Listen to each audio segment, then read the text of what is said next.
हमारे channel bio गुरु पर। आज हम क्लास 12th का चैप्टर 8 पादपों में खनिज पोषण का पार्ट 4 स्टार्ट कर रहे हैं। तो चलिए वीडियो स्टार्ट करते हैं। आज का हमारा टॉपिक है पादप पोषण में वृहद एवं सूक्ष्म पोषक तत्वों की भूमिका। हमने पिछले लेक्चर में वृहद पोषक तत्वों की भूमिका पढ़ ली थी। अब हम सूक्ष्म पोषक तत्वों की भूमिका पढ़ेंगे। वृहद में हमने 9 पोषक तत्व पढ़ लिए थे और सूक्ष्म में हमारे 8 रह रहे हैं। तो आज का हमारा पहला यानी 10वां जो पोषक तत्व है वो है आयरन।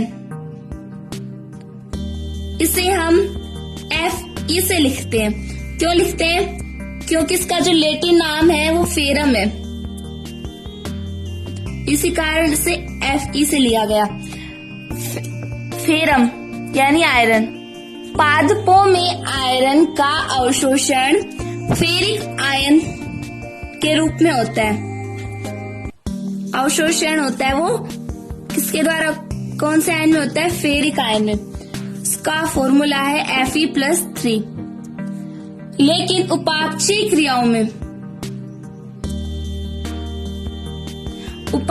क्रियाओं में फेरस आयन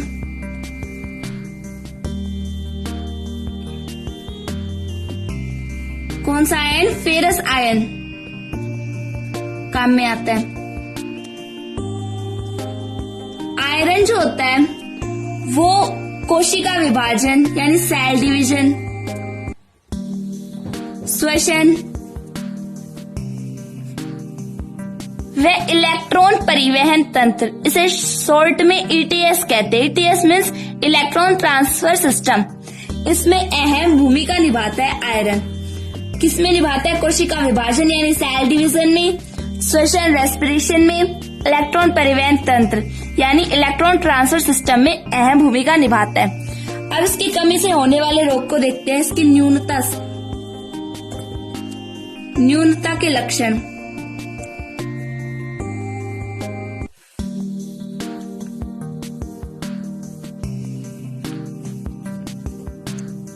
पहला है इसकी जो तरुण पत्तियां होती हैं उसमें तरुण पत्तियों में हरिमाहीनता उत्पन्न हो जाती है। हरिमाहीनता क्या होती है? कि उसमें पर्णहरित यानी क्लोरोफिल की कमी हो जाती है। नेक्स्ट होता है प्रकाश संश्लेषण, फोटोसिंथेसिस, श्वसन, प्रोटीन संश्लेषण यानी प्रोटीन सिंथेसिस। क्रियाओं में अनियमितता आ जाती है, मतलब ये क्रियाएं रुक जाती हैं। यहाँ पे हमने देखा था कि अहम भूमिका निभाती है श्वसन में, कोशिका विभाजन में, इलेक्ट्रॉन परिवहन तंत्र में। अगर इसकी कमी आ जाएगी तो ये तीनों चीजें रुक जाएंगी। नेक्स्ट आता है कोशिका विभाजन रुक जाता है, अवरुद्ध हो जाता है। ये दोनों रुक जाते हैं। नेक्स्ट है इसके न्यूनता के लक्षण में जो पादप की वृद्धि होती है वो मंद हो जाती है। धीमी गति से पादप वृद्धि करने लग जाता है। एक बार फिर से देख लेते हैं। पादप आयरन का अवशोषण फेरिक आयन के रूप में करते हैं। उपापचयी क्रियाओं, पादप पे जो उपापचयी क्रियाएं होती हैं वो फेरस आयन से होती है। फेरस या आयरन जो होता है कोशिका विभाजन, श्वसन और इलेक्ट्रॉन परिवहन तंत्र में अहम भूमिका निभाता है। इसकी न्यूनता के लक्षण होते हैं तरुण पत्तियों में हरिमाहीनता हो जाती है, प्रकाश संश्लेषण, श्वसन और प्रोटीन संश्लेषण रुक जाते हैं और साथ ही कोशिका विभाजन भी रुक जाता है और पादपों में वृद्धि होती है वो धीमी गति से होने लग जाती है। नेक्स्ट है हमारा मैग्नीज। इसे Mn से लिखते हैं। मैग्नीज जो है वो मृदा में मैग्नीज डाइऑक्साइड यानी MnO2 के रूप में पाया जाता है। लेकिन पादप इसे किससे अवशोषण करते हैं? मैग्नीज आयन में अवशोषित करते हैं, Mn+2। मैग्नीज आयन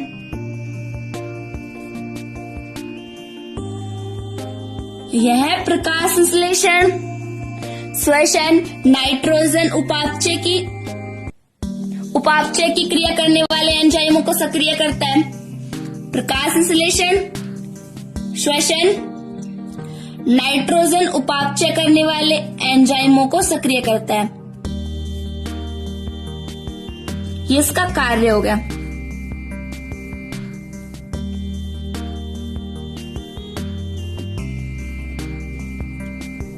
साथ ही मैग्नीज है वो क्लोरोफिल के निर्माण में अहम भूमिका निभाता है।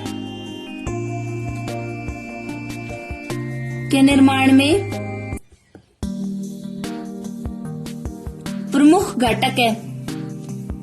नेक्स्ट है इसकी न्यूनता के लक्षण।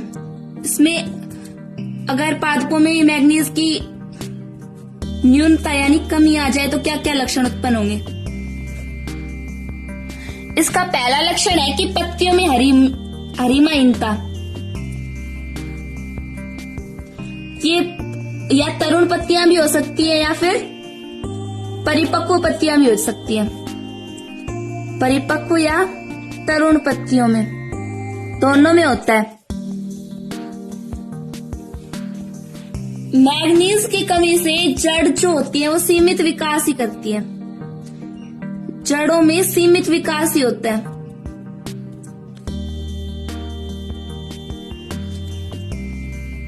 थर्ड आता है मैग्नीज की कमी से जेई के पादप में ग्रे स्पिट रोग और मटर में मार्स स्पॉट रोग। कौन सा रोग? मार्स स्पॉट रोग होता है। ये अब की बार पूछा गया था कि मटर में मैग्नीज की कमी से कौन सा रोग होता है। मैग्नीज की कमी से जेई में तो होता है ग्रे स्पिट रोग और मटर में मार्स स्पॉट रोग। नेक्स्ट है हमारा बोरॉन। इसे हम बी से लिखते हैं। पादप बोरॉन का अवशोषण मृदा से बोरेट आयन। बोरेट आयन के दो फॉर्मूले हैं, BO4-3 और B4O7-2।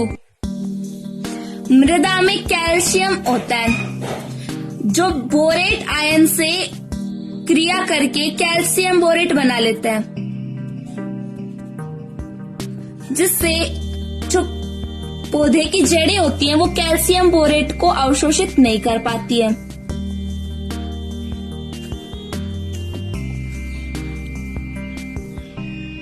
इसे कह सकते हैं कि पादप में यदि मृदा में अधिक मात्रा में कैल्शियम हो तो मृदा में उगने वाले पादपों में बोरॉन की कमी आ जाती है। बोरॉन के क्या क्या कार्य होते हैं? जो बोरॉन है वो कार्बोहाइड्रेट के स्थानांतरण में, पराग कणों के अंकुरण में सहायक होता है, कोशिका झिल्ली की कार्यशीलता एवं कोशिका विभाजन में सहायक होता है।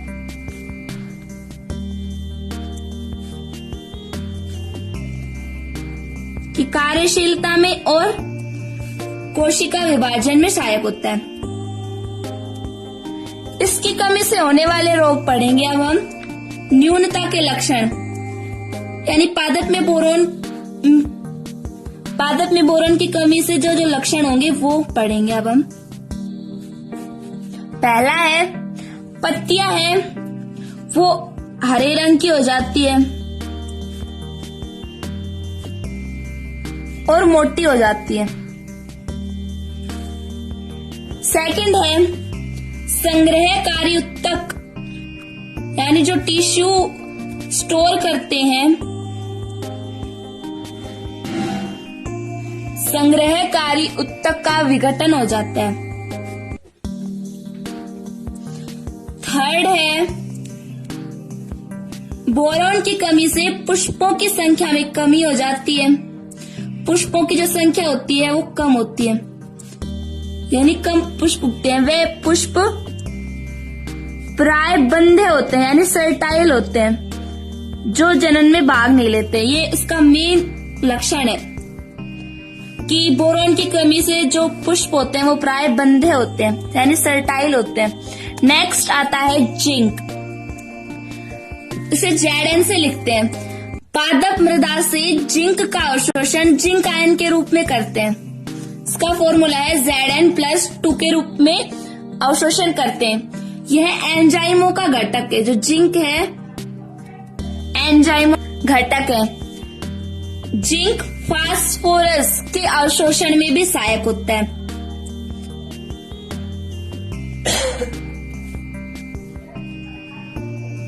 जिंक IAA के संश्लेषण में काम करता है। ये संश्लेषण का काम करता है। IAA का फुल फॉर्म होता है एल्डोल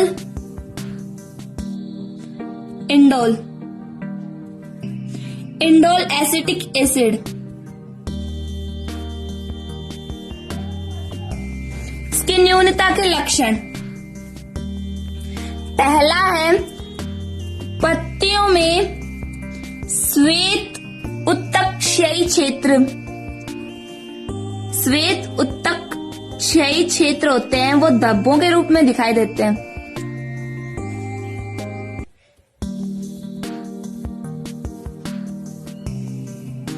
नेक्स्ट है जो पादप होते हैं वो बौने रह जाते हैं जिंक की कमी के कारण, और पत्तियां आकार में छोटी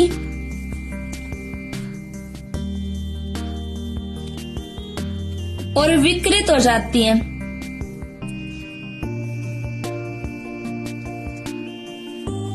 नेक्स्ट है फ्लोएम की कार्यशीलता होती है वो घट जाती है।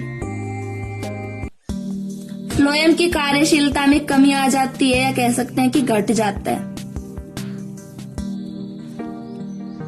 सबसे इंपॉर्टेंट आता है कि जिंक की कमी से पादप में होने वाले रोग को क्या कहते हैं।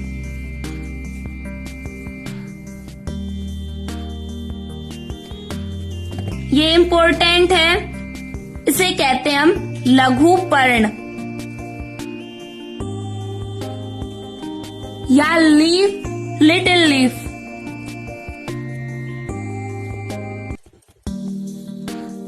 जिंक की कमी से पादप में होने वाले रोग को लिटिल लीफ या लघुपर्ण रोग कहते हैं। नेक्स्ट आता है तांबा यानी कॉपर। इसे Cu से लिखते हैं। इसका कॉपर नाम इसके प्राप्ति स्थान से क्यूप्रस के कारण पड़ा है। मृदा में से पादप कॉपर का अवशोषण क्यूप्रिक आयन या क्यूप्रस आयन या क्यूप्रस आयन के रूप में करते हैं। इसके फॉर्मूले होते हैं क्यूप्रिक आयन का Cu+2 और कॉपर का क्यूप्रस का Cu+। कॉपर जो तत्व होता है वो रेडॉक्स अभिक्रिया और प्रकाश संश्लेषण के दौरान फोटोसिंथेसिस के दौरान इलेक्ट्रॉन वाहक के रूप में काम करता है। इलेक्ट्रॉन वाहक के रूप में कार्य करता है। अब हम पढ़ेंगे इसकी न्यूनता के लक्षण।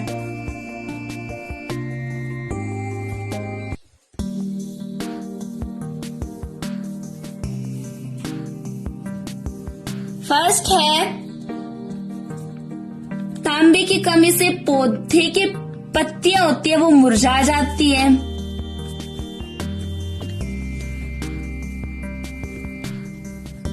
या मुड़ जाती है, और शीर्ष जो होता है वो सफेद पड़ जाता है। शीर्ष का सफेद होना। नेक्स्ट इसके लक्षण है नींबू में कॉपर की कमी से उत्पन्न होने वाले रोग को शीर्षरंभी रोग कहते हैं। कौन सा रोग कहते हैं? शीर्षरंभी रोग। एक बार फिर से देखिए, तांबे का अवशोषण मृदा से क्यूप्रिक आयन Cu+2 या क्यूप्रस आयन Cu+ के रूप में होता है। कॉपर जो होता है वो रिडॉक्स अभिक्रिया व फोटोसिंथेसिस यानी प्रकाश संश्लेषण के दौरान इलेक्ट्रॉन वाहक के रूप में कार्य करता है। इसकी न्यूनता से पत्तियां मुरझा जाती है, मुड़ जाती है। उसके शीर्ष भाग जो होता है वो सफेद हो जाता है। नींबू में कॉपर की कमी से उत्पन्न होने वाले रोग को शीर्षरंबी रोग कहते हैं। नेक्स्ट आता है मोलिब्डेनम, इसे MO से लिखते हैं, इसका प्रतीक चिन्ह MO होता है। मृदा में जो मोलिब्डेनम होता है वो कम मात्रा में होता है। मृदा से मोलिब्डेनम का अवशोषण पादप मोलिब्डेनम डाइऑक्साइड यानी MnO2 के रूप में करते हैं। मोलिब्डेनम जो है वो नाइट्रोजन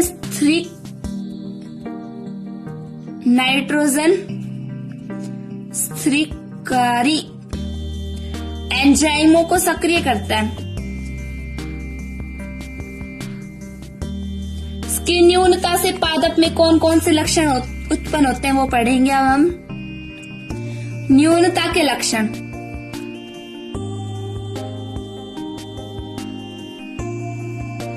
फर्स्ट है इससे पादपों में हरिमाहीनता किसे कहते हैं कि क्लोरोफिल की कमी हो जाती है, यानी पर्णहरित की होती है। और पुष्पन जो होता है पादपों में कम पुष्पन होता है। इससे मोलिब्डेनम की कमी के कारण पादपों में कम पुष्पन होता है और इसकी कमी से पौधे की निचली पत्तियों में कुरबुरण हो जाता है। पौधों की निचली पत्तियों में कुरबुरण हो जाता है इसकी कमी से। नेक्स्ट आता है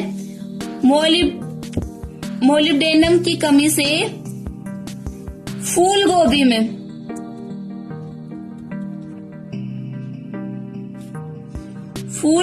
में वही टेल रोग होता है। इसमें क्या होता है, जो पत्तियां होती हैं वो विकृत हो जाती है।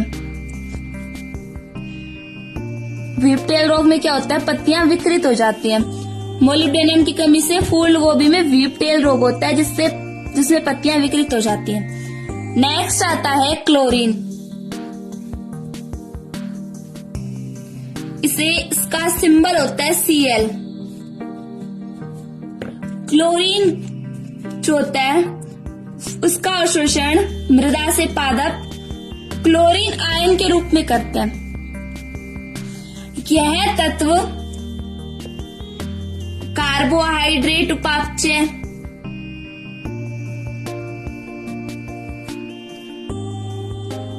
और विद्युत आवेशों का संतुलन बनाए रखता है।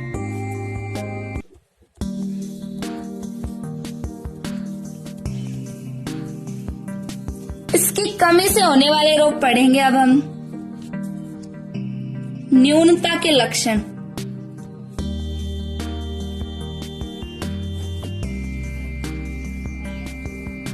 इसकी कमी से जो फल होते हैं वो कम फल उगते हैं, कम फल बनते हैं या फल कम बनते हैं।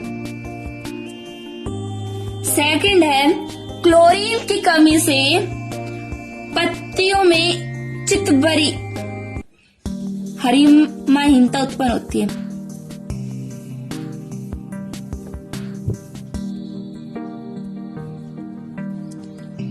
जो अंत में उत्तक क्षयी क्षेत्र में बदल जाती है। उत्तक क्षयी क्षेत्र में बदल जाती है। और फिर से देखिए, क्लोरीन का अवशोषण पादप मृदा से क्लोरीन आयन के रूप में करते हैं। क्लोरीन जो है वो कार्बोहाइड्रेट उपापचय व विद्युत आवेशों का संतुलन बनाए रखता है। इसकी न्यूनता से फल, न्यूनता के लक्षण में पहला है इससे फल कम बनते हैं। क्लोरीन की कमी के कारण पौधों पर कम फल उगते हैं। सेकंड है पत्तियों में चितबरी हरिमाहीनता होती है, उत्पन्न हो जाती है, जो अंत में उत्तक क्षयी क्षेत्र में बदल जाती है। नेक्स्ट है निकल, ये लास्ट है। इसे 1988 में डोल्टन नामक वैज्ञानिक ने अनिवार्य पोषक तत्वों में सम्मिलित किया। अनिवार्य पोषक तत्वों में सम्मिलित किया। यह तत्व कोई भी किसी भी प्रकार की न्यूनता का लक्षण नहीं दर्शाता और न ही कोई भी जैव यौगिक का घटक है। पौधे निकेल का अवशोषण मृदा से निकेल आयन के रूप में करते हैं, Na+2 निकेल आयन। निकेल जो है वो यूरिएज एंजाइम का प्रमुख घटक है। नेक्स्ट आता है संरचनाशील तत्व और संचारशील तत्व, संचारशील तत्व और असंचारशील तत्व। संचारशील तत्व किसे कहते हैं? वे पोषक तत्व जिनके लक्षण पहले पुरानी पत्तियों में, पहले तो किस में होंगे? पुरानी पत्तियों में, और बाद में तरुण पत्तियों में दिखाई देते हैं। उसे हम संचारशील तत्व कहते हैं उन तत्वों को। संचारशील तत्वों में कौन कौन से तत्व आते हैं? Nitrogen, phosphorus, potassium, magnesium, zinc और मोलिब्डेनम। नेक्स्ट आता है असंचारशील तत्व। असंचारशील तत्व किसे कहते हैं? वे तत्व जो पहले तरुण पत्तियों में और बाद में पुरानी पत्तियों में दिखाई देते हैं या प्रकट होते हैं, उन तत्वों को असंचारशील तत्व कहते हैं। इसमें आते हैं कॉपर, सल्फर, फेरस और मैग्नीज। एक बार फिर से देखिए, संचारशील तत्व वे तत्व होते हैं जो पहले पुरानी पत्तियों में प्रकट होते हैं और बाद में तरुण पत्तियों में प्रकट होते हैं, दिखाई देते हैं, उन्हें संचारशील तत्व कहते हैं। उदाहरण में जैसे कौन कौन से तत्व आते हैं इसमें? Nitrogen, phosphorus, potassium, magnesium, zinc और मोलिब्डेनम। असंचारशील तत्व किसे कहते हैं?